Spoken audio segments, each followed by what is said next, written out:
धक्का धुक्की मत करो, महिलाओं को तंग मत करो, या ताप दिया सब लोग के लिए।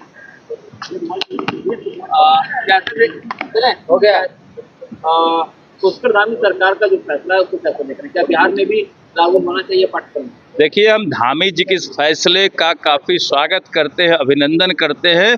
उन्होंने बड़ा ही अच्छा फैसला लिया है कि जो हमारे देश के सेना का पराक्रम का इतिहास बना है, जो विषय आया है, इसे हमारे सब्जेक्ट में रखा जाए, स्कूलों में पढ़ाया जाए, ताकि आने वाली पीढ़ी जान सके कि सेना का किस तरह से पराक्रम रहा। एक परमाणु संपन्न देश पे के सीने पे चढ़ के कैसे हमारी सेना ने हमला करने का काम किया, पाकिस्तान को तबाह करने का काम किया, ये हमारे आने वाला पीढ़ी जरूर जाने, जरूर पढ़े। इसलिए उन्होंने फैसला लिया कि मदरसा हो या किसी स्कूल में इसे पढ़ाया जाएगा। हम भी मांग करते हैं कि बिहार सहित पूरे देश में इसे पढ़ाया जाए, चाहे मदरसा हो, चाहे संस्कृत विद्यालय हो, चाहे हिंदी विद्यालय हो, सबको जानना चाहिए, सबको पढ़ना चाहिए और आने वाले पीढ़ी को जानना चाहिए कि हमारी सेना का क्या पराक्रम है।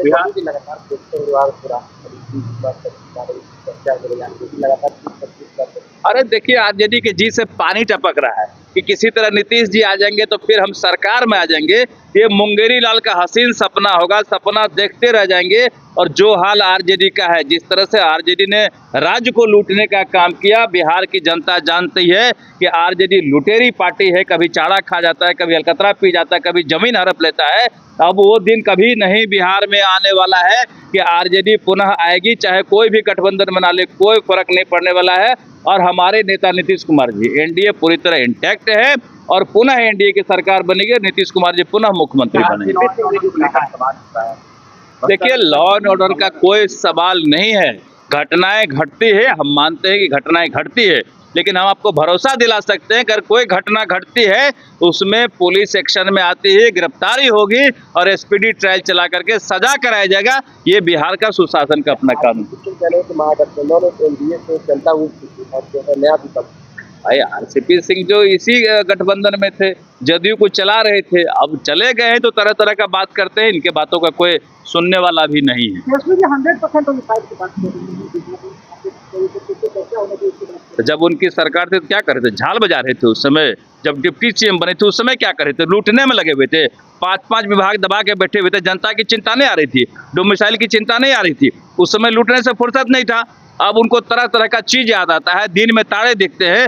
अब दिन कभी नहीं आएगा कि पुनः वो हाउस में आएंगे। धन्यवाद। वो सरकार तय करेगी।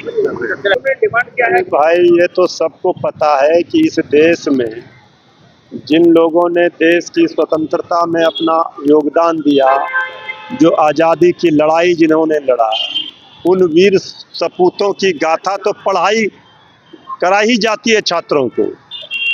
अपने सेना की वीरता को, उनके शौर्य पराक्रम को भी पढ़ाया जाता है।